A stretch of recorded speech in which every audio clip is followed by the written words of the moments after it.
ఫలితంగా 12 గంటల పని విధానం అమల్లోకి వచ్చింది.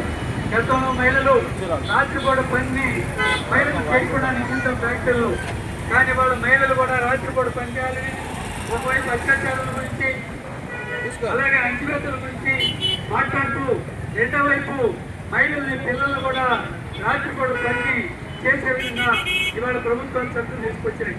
అందుకని అసంఘటిత కార్మికులు అలాగే కార్మిక హక్కుల కోసం పోరాడే వాళ్ళందరూ కూడా ఈ చట్టాన్ని పునరుద్ధరించాలని 4 లేబర్ కోడ్లు రద్దు చేయాలని ఆందోళన చేస్తున్న సందర్భం జరుగుతూ ఉంది.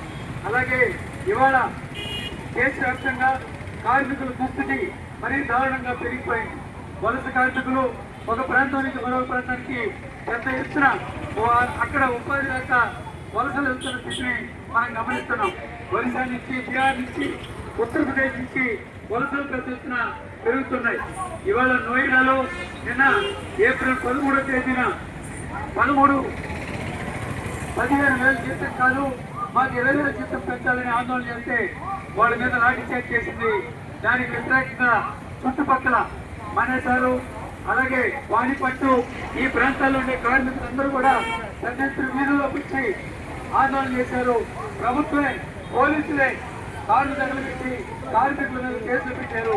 అయినా వాటిని ధిక్కరించి కార్మిక వర్గం పెద్ద ఆందోళన చేసింది. ప్రభుత్వం దిగి వచ్చి 20,000 జీతం పెంచాలని యజమాని ఆదేశించింది.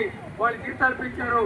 కార్మికులు మెరుగైన వసతులు కల్పించాలని, వాళ్ళకి వసతి ఏర్పాటు చేయాలని, వైద్య సౌకర్యాలు పెంచాలని యోగి ప్రభుత్వం అప్పటికప్పుడే నిర్ణయం తీసుకోవాల్సిన స్థితి పెరిగింది.